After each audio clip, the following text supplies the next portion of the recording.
శ్రీ సత్యసాయి జిల్లా కదిరి నియోజకవర్గం గాండ్లపెంట మండలంలో మంగళవారం రాష్ట్ర మంత్రి పెద్దిరెడ్డి రామచంద్రారెడ్డి మండల స్థాయి కార్యకర్తల సమావేశంలో పాల్గొన్నారు.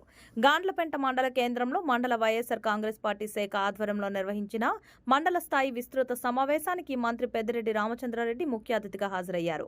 గాండ్లపెంట మండల కేంద్రంలో ఏర్పాటు చేసిన మండల స్థాయి సమావేశంలో పెద్దిరెడ్డి రామచంద్రారెడ్డి మాట్లాడుతూ గతంలో 14 సంవత్సరాలు అధికారం కట్టబెడితే రాష్ట్ర ప్రజల కనీస అవసరాలు తీర్చకుండా పార్టీ కార్యకర్తలకు సొంత మనుషులకు దోచిపెట్టిన చంద్రబాబు నాయుడుకు రాబోయే సార్వత్రిక ఎన్నికల్లో తగిన బుద్ధి చెప్పడానికి రాష్ట్ర ప్రజలందరూ సిద్ధంగా ఉండాలని కోరారు.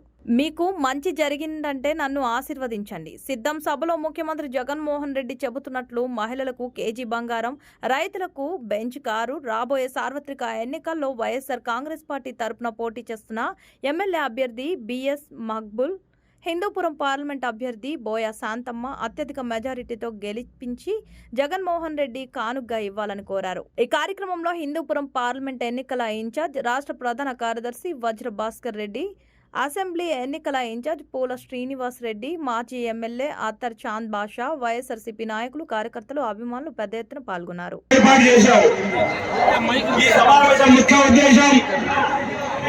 దాదాపు 20 రోజుల్లో మనకు ఎన్నికలు రాబోతున్నాయి. ఈ ఎన్నికల్లో నేను ఏ విధంగా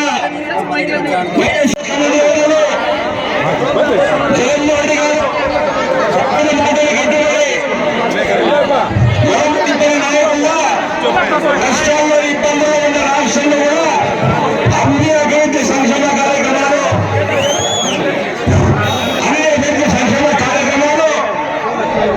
ఈ రాష్ట్రంలో ప్రతి ఒక్క గడప ఉదయం 6 గంటలకే 1వ తేదీ అవుతుందంటే నా అవాదాతల అవకాశం పెన్షన్, 15వ తేదీ వస్తుందంటే వసతి దీవెన, ఈ విధంగా అన్ని కార్యక్రమాలు దాదాపు నవరత్నాలు ప్రతి ఒక్క ఎస్సీ, ఎస్టీ, బీసీ, మైనార్టీ, కాపుల, బ్రాహ్మణులకు అందరూ కూడా మతాల అతీతంగా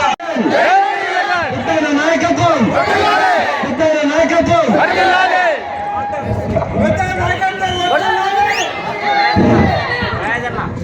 మరి ఈరోజు ఈ వేదికను అలంకరించిన పెద్దలు, పూజ్యులు, గౌరవనీయులైన మంత్రివర్యులు శ్రీ పెద్దిరెడ్డి రామచంద్రారెడ్డి మా పెద్దన్న గారికి, మరియు ఇక్కడ ఈ వేదికపై ఆసీనులైన వైఎస్ఆర్సీపీ నాయకులకు, వైఎస్ఆర్సీపీ కుటుంబ సభ్యులకు, మరియు వేదిక ముందు కూర్చున్న మా వైఎస్ఆర్సీపీ కుటుంబ సభ్యులకు ప్రతి ఒక్కరికి పేరు పేరున హృదయపూర్వక నమస్కారాలు, ధన్యవాదాలు తెలియజేసుకుంటున్నాను.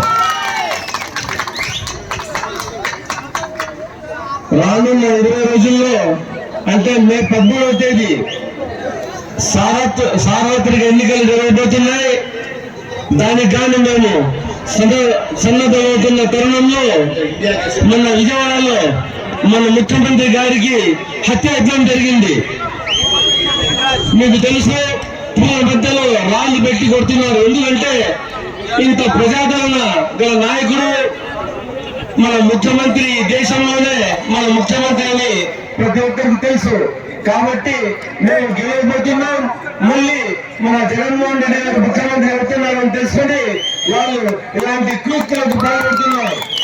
కాబట్టి వారు రాళ్లతో దాడి చేస్తే మీరు ఓట్లతో మీరందరూ ప్రాణాల గుర్తుకు ఓటు వేసి ప్రతిపక్షాలు కూటమి ఏర్పడి వస్తున్నాయి.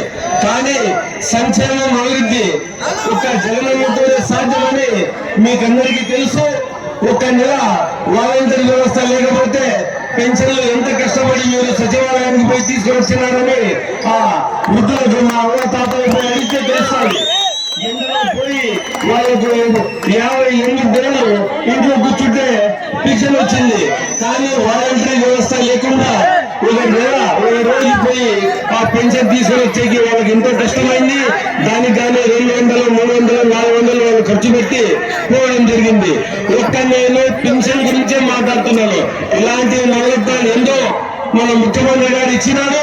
అవన్నీ రానున్న ముందు కొనసాగాలంటే మన ముఖ్యమంత్రి జగనన్న ఎంతో అవసరమని మిమ్మల్ని నేను పదే మీకు మిమ్మల్ని చెప్పుకుంటున్నాను. ఇంత బిజీ షెడ్యూల్ లో మా పెద్ద ఆయన మా కదిరి కాన్స్టిట్యున్సీకి గాంధీపేట వచ్చిన దానికి ఆయనకి ప్రత్యేక ధన్యవాదాలు మరియు కృతజ్ఞతలు తెలుసుకుంటూ మీరందరూ రానున్న ఎన్నికల్లో ఫ్యాన్ గుర్తుకు ఓటు వేసి కదిరి సీట్ గెలుచుకుని ముచ్చటగా మూడోసారి హ్యాట్రిక్ సాధించి జగనన్నకు మరియు పెద్దలకు గిఫ్ట్ గా ఇవ్వాలని మిమ్మల్ని నేను మనసారా కోరుకుంటూ మీ ఆశీస్సులు కోరుకుంటూ ఏదైనా తేవాలన్నా మనకు అక్కడ పార్లమెంట్ సభ్యుల సంఖ్య కూడా ఎక్కువగా ఉంటే వీళ్ళు ఒత్తిడి చేసి తీసుకొస్తారు. అంచేత పార్లమెంట్ సభ్యురాలుగా ఆమె కూడా బాగా పని చేయగలుగుతుంది, గతంలో కూడా పనిచేసింది. అంచేత శాంతమ్మ గారిని కూడా అత్యధిక మెజార్టీతో గెలిపించాలని చెప్పి రాయచోటికి కదిరికి ఇప్పుడే ఆ రోజు వచ్చాము. చాలా అధ్వానంగా ఉంది. తప్పకుండా ఈ రోజు ప్రభుత్వం వచ్చిన నెల లోపలే మొదలు పెట్టిస్తామని కూడా మీకు మనవి చేస్తాను. ఈ ప్రాంత ప్రజలందరి కోరిక అంది జలాలతో చెరువులు నింపేది, దానికి కూడా కృషి చేస్తాం. ముఖ్యమంత్రి గారికి చెప్పి అది కూడా తొందరలోనే మంజూరు చేపించి వారి దగ్గరే ఇనాగ్రేషన్ చేపిస్తామని కూడా తెలియజేస్తా ఉన్నాను. కూడా తప్పకుండా చేస్తాం. ముఖ్యమంత్రి గారికి చెప్పి అది సపరేట్ గా కార్పొరేషన్ ఏర్పాటు చేసి మీ కదిరిలోనూ ఇంకా మా జిల్లాలో కూడా కొంత ప్రాంతాల్లో పట్ట కులస్తులు ఉన్నారు, వారికి సపరేట్ గా కార్పొరేషన్